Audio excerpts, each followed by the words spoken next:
Hello and welcome to the Managing Uncertainty podcast. This is Bryan Strawser, Principal and Chief Bottle Washer here at Bryghtpath. This is Bray Wheeler, Senior Consultant, and I hate to know what my next duty is here at Bryghtpath. See, I just did the dishes here in the office, which is not typically what a CEO does, but hey, it's Bryghtpath. This is what we do. So I think you can do the dishes next time. Fair enough. But this is episode 173. And I think the theme for this episode generally is that everyone's tired. We're recording this episode. It is the first week of November 2022. You're going to hear this in a couple weeks closer to the U.S. Thanksgiving holiday. It happens to be a Friday. It's a Friday. While we're recording. And everybody's tired. I think when we started brainstorming for this episode, Bray and I thought we maybe would talk about crisis fatigue. And it just led us to this conversation that we're all tired. So tired. And I think we've talked in other episodes over the last 2.5 years of the pandemic about the stress of the pandemic on our profession, on business continuity and crisis management and crisis comms, resiliency professionals and others, HR, well, I was going to say even facilities, even broader. I think it, in particular ours, but certainly it's probably a little bit of everybody. And I think our point here is it's not that we're, that we don't enjoy the work we do. It's not that we're not motivated. It's not that we're looking forward to, our next client conversation here in 25, 30 minutes. Yeah. But all this comes with this sense of fatigue that it's been one of the more challenging things, I think, as the pandemic and whatever we're in now, post-pandemic, not really post-pandemic, pre-monkeypox. I mean, who knows? Right. But how we're all feeling about that. And I think it's complicated by all the other uncertainty that's going on. You mean there's other things happening in the world too that are not calm and relaxing? I had a conversation this morning on the drive to the office with a friend of mine in the U.S. intelligence community. And, overnight, last night, this morning, U.S. time, there was, pretty big jet fighter bomber demonstration along the Korean DMZ. And the comment that he made to me on the call is, it just seems like every rogue, hostile nation or non-nation state actor suddenly feels like challenging the United States. And so We're seeing this. There's always been geopolitical unrest. And if you look at the 20-year plus history of our time in this space, I mean, we went from some smaller scale terrorist attacks in Africa against U.S. embassies and some issues in Europe and the Middle East to full-on global war on terrorism, 9/11, attacks in the UK. And so that kind of uncertainty has always been with us. But it seems like now it's different and the stakes are higher. Well, and I think it's one of those things too where just the pandemic, the kind of political back and forth in the U.S., sort of the right sort of cocktail mixture of economic pieces and all these other things really is allowing probably that international community, and not to go too far down the geopolitical road, but definitely sort of creates the environment where there's opportunity for state actors, non-state actors, other groups, all sorts of issues and different circumstances to sort of pile on the U.S., particularly in an election season, particularly when it's kind of up in the air somewhat in terms of who's going to take control of what. Everybody's sort of throwing their hat in. Plus, it's the year after sort of we're returning to quote-unquote normal, and businesses have sort of been operating back at normal-ish for almost a year, and it's feeling like a normal fourth quarter and holiday season to some extent, and like all these things are just sort of piling on, and you look at the totality of it and you're just like, man, that's a lot. But is it normal, or is it as we always used to say, is it the new normal, or what McKinsey calls the next normal? Normal with air quotes. I was air quoting quite a bit there as we were talking. But you brought up two things that I think contribute to this, and then I want to talk, and then we're going to talk a little more about what are some things you can do to kind of combat this. But the political unrest in the United States is a factor in this. And it doesn't matter if you're a Republican or you're a Democrat or you're an independent. It's exhausting. It's exhausting. And I don't know that we've ever been farther apart on partisan political issues. I mean, in some cases, we can't even agree on what the facts are of things that have happened, even though the facts are objectively there, not objectionably. They're objectively there. But we can't even agree on what the facts are. And we fight over things like that. And that's exhausting. And then underlying all of that, I think, are the two kind of pillars of things that are happening from a business standpoint. And those are, there is somewhat of a return to whatever this new normal is, right? Yep. But it's different. The offices are emptier, or you don't have an office anymore. Right. Right. You're in a permanent remote or hybrid situation. But it's also underlined with all this economic uncertainty. I mean, just yesterday, Slack announced big layoffs. Stripe said they're dropping 14% of their workforce. Those are two pillars of the online tech community. And then today, Twitter's dropping about half of their workforce, and that's probably just the beginning. Yep. Meta, formerly Facebook, they're doing something similar with large budget cuts across the board. So there's a lot going on that I think it contributes to all that uncertainty that we're feeling. And we don't know how will the election turn out. By the time you hear this, you'll know. And we don't know what's the economy going to look like going into Q1, Q2, 2023. Well, yeah, it's a lot of organizations sort of, trying to be as normal in the new normal as possible in the last 2 months of the year, knowing that 2023 is completely up in the air. So spending budgets that you have, capitalizing on, good years before everything sort of potentially takes a different turn, which is, not a great feeling, again, sort of heading into a new year. It's not the right tone or circumstance. It feels very kind of mid 2000s, that decade where it's, 07, 08, 09, in there where it feels weird and it feels different. Oh, for the halcyon days of 1999. Yes. Let's just have a Y2K. Just have the biggest thing we were worried about was setting the dates properly on our computers. Yep. Make a bunch of tech people do a lot of work so that it doesn't become a problem and the rest of us can breathe easier. So we've set the stage. I mean, none of this is a surprise or shocking, but it's good to kind of lay that out there. So what do we do? I mean, so I think just personally, like one thing that I guess there's two things that kind of come to my mind.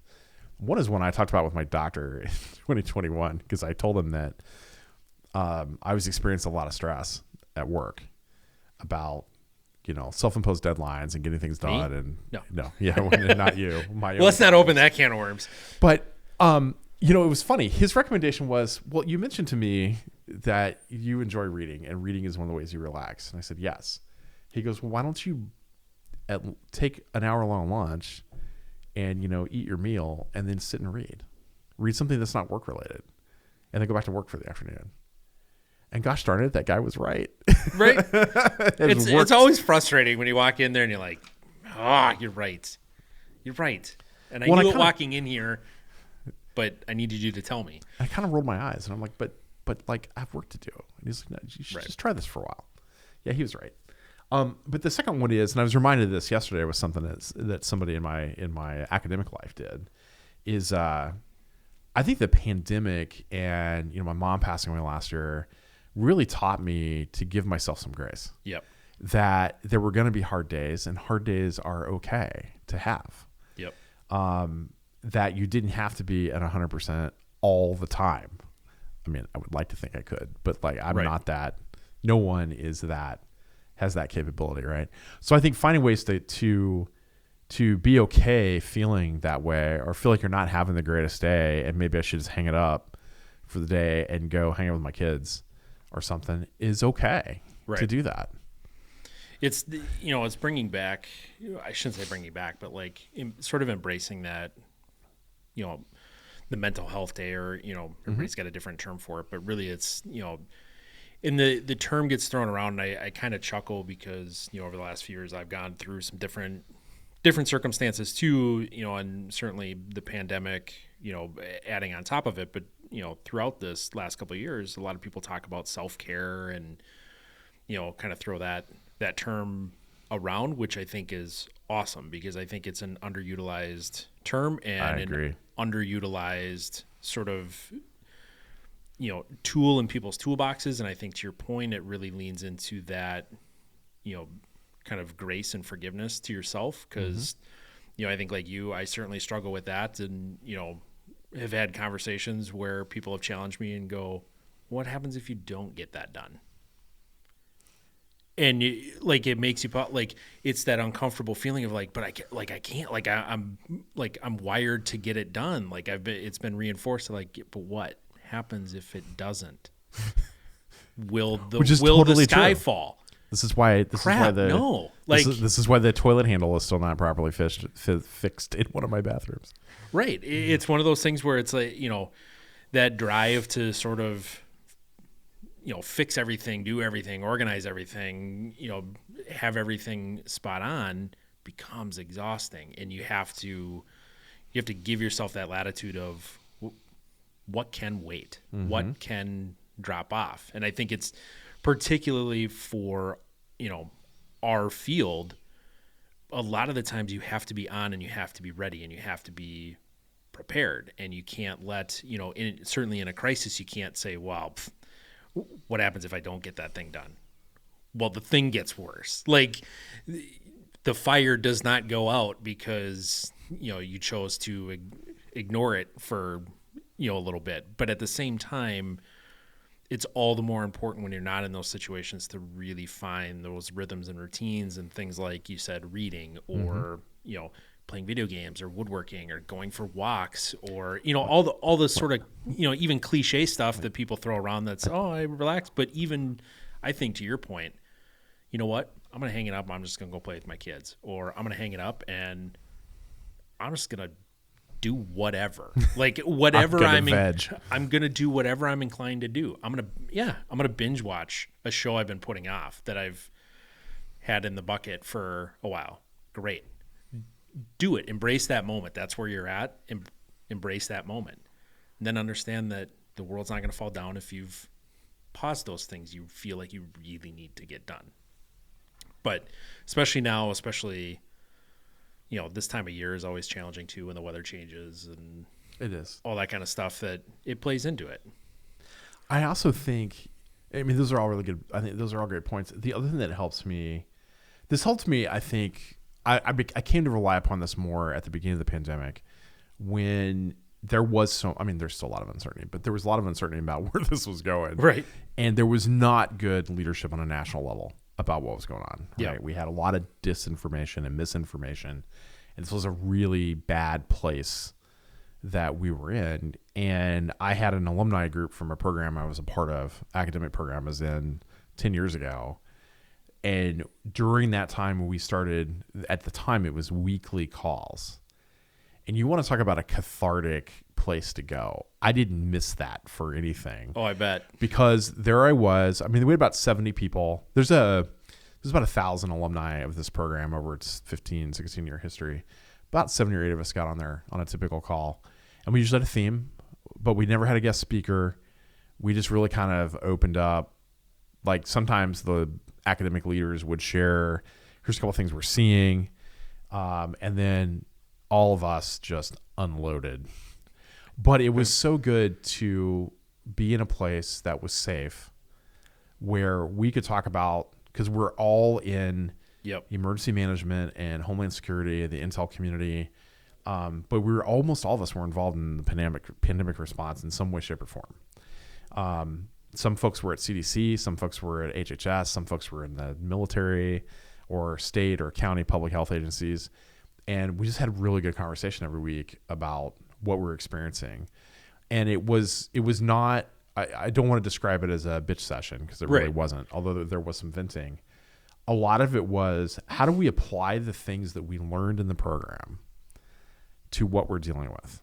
And part of what we learned in the program was how to take care of yourself in these situations. and how to know when to get relief and when to step away and then come back refreshed.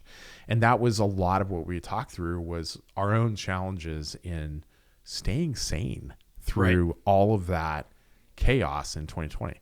We do this now since about middle of last year. We've done it more on a monthly basis. It's still something I try not to miss, because I come out of that feeling like I've been heard, and I feel better about, what's going on and my role in all of that.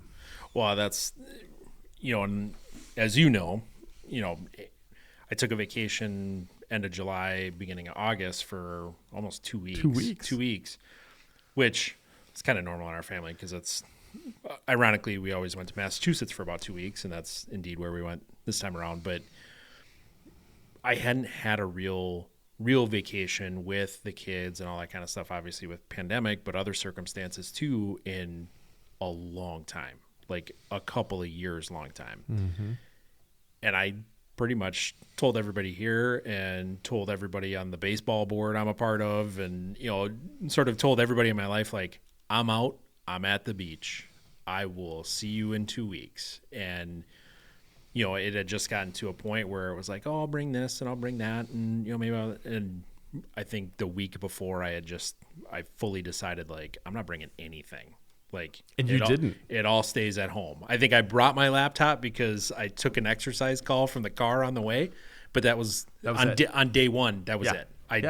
I never turned it back on. Yeah. Never touched anything else. And, it's really embracing those moments too. And I think the other piece that I think you brought up too, in terms of, it's really important to manage self-care, think selfishly about yourself and sort of what you need and where you can recharge. And the other piece too, I think, which also speaks to this, is looking after each other too. Certainly here, and, I'll sing praises all day, but, that ability to take 2 weeks off from here and go, yep, bye.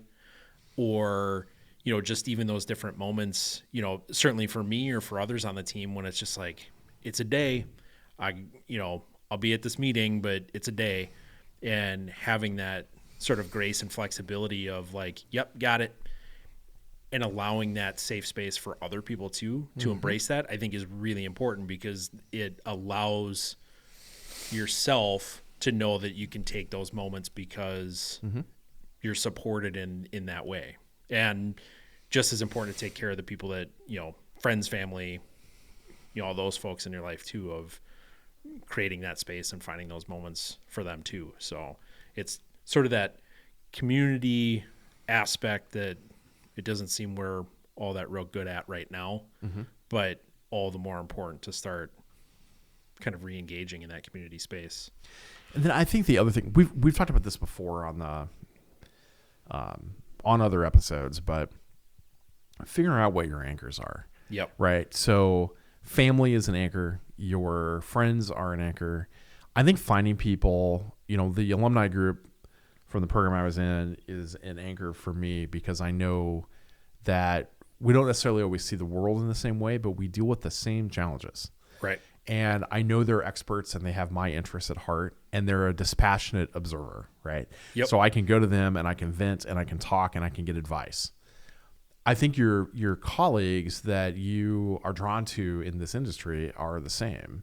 Former mentors, former leaders, former colleagues, former parts of your team, that whole sense of teamwork and camaraderie where you're aligned with like-minded folks. I think that's another anchor for you, for people as they work through these challenges. Well, absolutely. Especially now where there's not a consistent way of like getting out of your house or out of a different space and, moving yourself into another space, and, having those separations and having those different, groups of people to sort of bounce back in between and break up, the day, so to speak, that you're spending a lot of time with these folks. It should be a good group in creating that space. So much time. I won't take that personally. So much time. I mean, it's one of the things I appreciate about a couple of our clients where we have long-term relationships, and we had relationships with them before we started working with them in this way, because we knew them through our professional life, or we knew them through previous work together. That's one of the things I appreciate about them, is because we can have some of these conversations because they're going through the same thing that we are. And we can provide, they can tell us about what's happening in their company and, some of the same challenges we've addressed here. We can share what we're seeing across multiple organizations and how they can think about addressing some of those issues. Well, yeah, it allows that space from an organizational standpoint and a professional standpoint, and this, sort of capability, functionality, professional space. But, there's also moments I think we've had, at different times with those folks of sort of going, okay, not working, and just having. Let's talk about the other things that are going on. Personal conversations around like, man, I'm tired, or, are you experiencing this, or have you seen this, or what do you know about this? And having those types of conversations too, I think is really, it's kind of an untapped kind of piece that I think we are very, I'll speak for ourselves. I think we are very lucky in that sense of having, for sure a couple of clients and, even in other moments talking with, different clients, in more of that interpersonal way that, obviously stays professional and inbounds, but is on a different level that really gives us different perspective, but also just is important for our own mental health and rejuvenation. So you're not just getting on a call and it's work. It's sort of work and having the conversation, and you feel good getting off the call rather than like just work. Just work. That the good work feeling. It's a bigger good. So. So we wrote an article recently on crisis fatigue. I think 2 weeks back we published it. We'll link it in the show notes. There's some good articles there, I think, just on the practical things to think about in your workplace related to people being kind of tired of the crisis, and how can you rejuvenate some elements of your program that I think are valuable. But I think the most important message we can leave folks is this, that if you have to have anchors, you have to have some places to go outside of, what you do day to day, what's related to work, and kind of places you can go that are safe to kind of help with this. But if you're really feeling challenged, there's no shame in seeking help for that. No. Whether you talk to a friend or a family member, or you go see your doctor and, ask for a referral to a counselor or whatever the right, there's different counselor, therapist. Yeah. Thank you. There's no shame in that. And we should talk about and be comfortable with those things more openly. But if you're really in a crisis and you're in this field, call us. Yeah. We'll talk to you.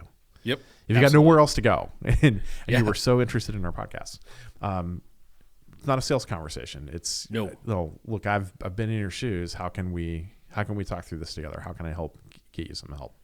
Yeah. If anything, I think that the mental health piece, and I know it's, out there a lot, like we've talked about and stuff, but it is incredibly important. I'm incredibly passionate about it. We will talk to you. I will talk to you. You can just vent. You can just we can create that safe space to just have the venting session if you need it. Yeah. But definitely reach out to where you're comfortable or anywhere to get that help. So. That's it for this edition of the Managing Uncertainty podcast. We'll be back next week with another new episode. Be well.